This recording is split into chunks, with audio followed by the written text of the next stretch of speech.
Welcome to ITM University Online. This is a webinar on burning your ships. Friends, I am today going to talk to you about something very special. Before getting into the topic, I would like to tell you a story, a real story. In 1519, the Spanish conqueror Hernando Cortes landed on the shores of Mexico with his small army of 500 soldiers and 100 sailors. They landed there on their 11 ships, and they were far, far away from their homeland. They have traveled thousands of miles crossing the Atlantic Ocean. Their purpose was to conquer the Mexico and seize their vast stores of gold. But he was facing a lot of odds, a lot of insurmountable tasks. First one was an aggressive enemy. If he had 500 soldiers, they had to fight 5,000 soldiers, and it was a tough task. And due to the long journey, all his soldiers were suffering from multiple diseases. And third, they were running short of resources. They were away from their homeland for so long, and they were struggling with their resources, food, water, and everything. But these all were not the issues that haunted him. One fact was bothering him.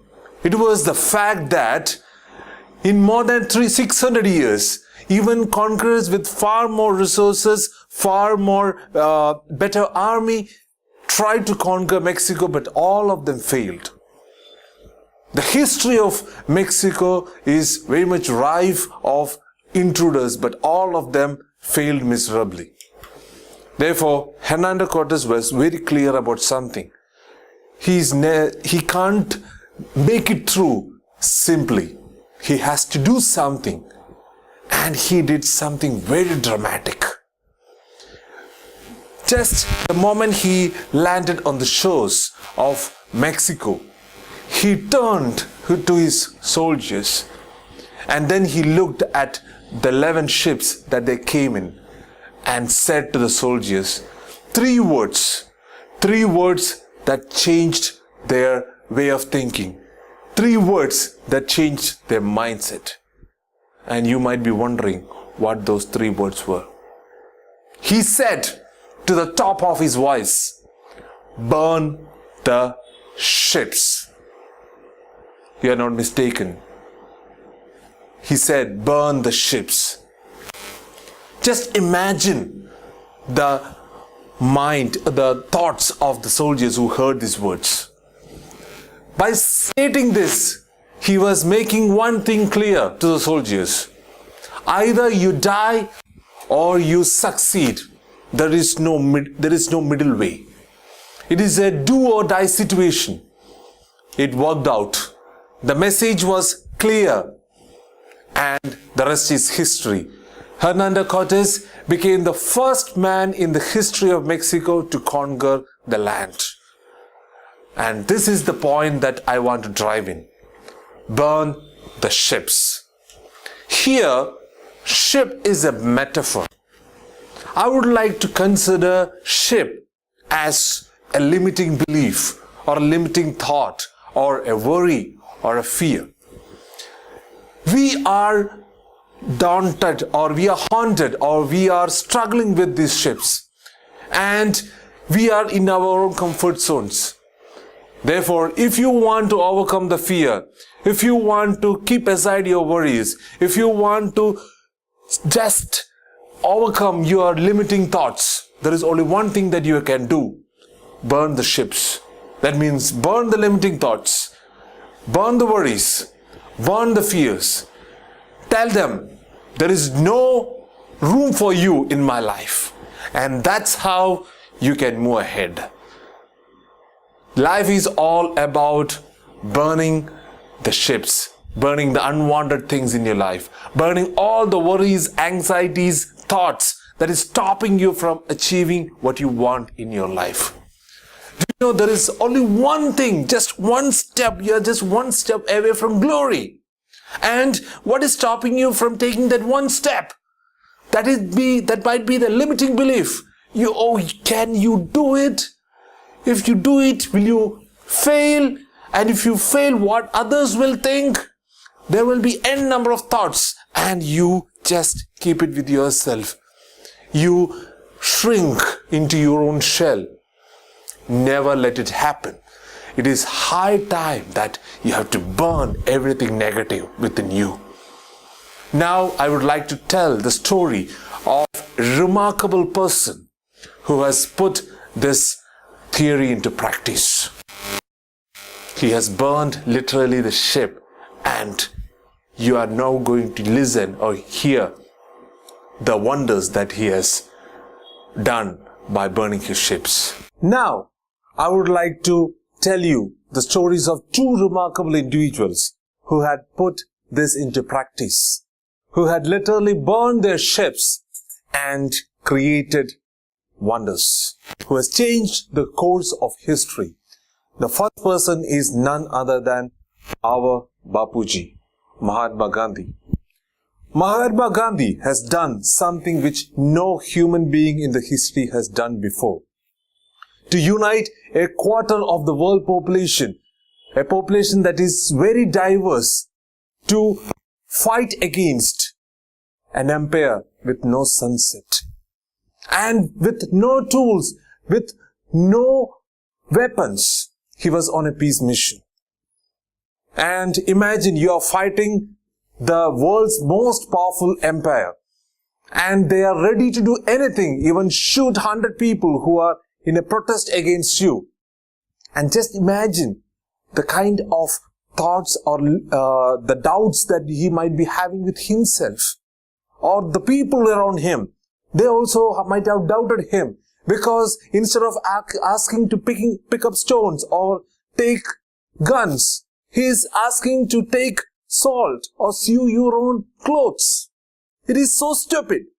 But somehow the followers and Gandhiji himself has burned their ships.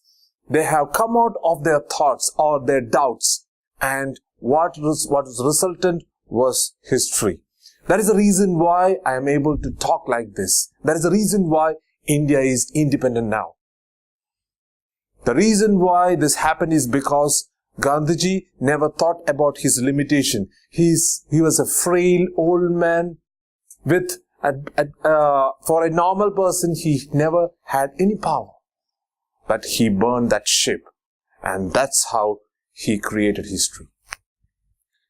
The second person I am going to talk about is Bill Gates. In 1943, Thomas Watson, the chairman of IBM, made a prediction. He said, there is a world market of maybe 5 to 6 personal computers. And imagine Bill Gates as a young entrepreneur, he must be having this in the back of his head. One of the authorities in the area has said that what he is going to do in future years has no scope at all. But he never paid heed to his doubts. Even though he dropped out from the college, he decided to follow his dream. And that's how he started Microsoft. He had to cross a lot of stumbling blocks, but he somehow managed to burn his ships, to burn his limiting thoughts, to burn the discouraging words of the people around him. And he became the richest man on earth. Therefore, history is replete with examples of people who have proved that if you burn your ships, if you burn your limiting thoughts, if you can keep aside your fears, your worries, things that are stopping you from achieving what you want, things that are stopping you from being the true you, exploring your true potential, then the world is all yours. Now, we are going to talk about two organizations that have put this into practice. This concept is not limited to individuals.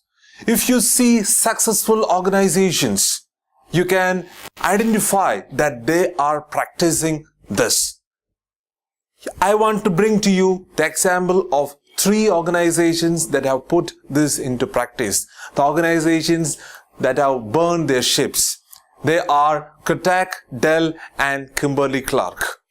As you know, Kodak burned their ships by just focusing on hardware products, and they moved on to the digital world.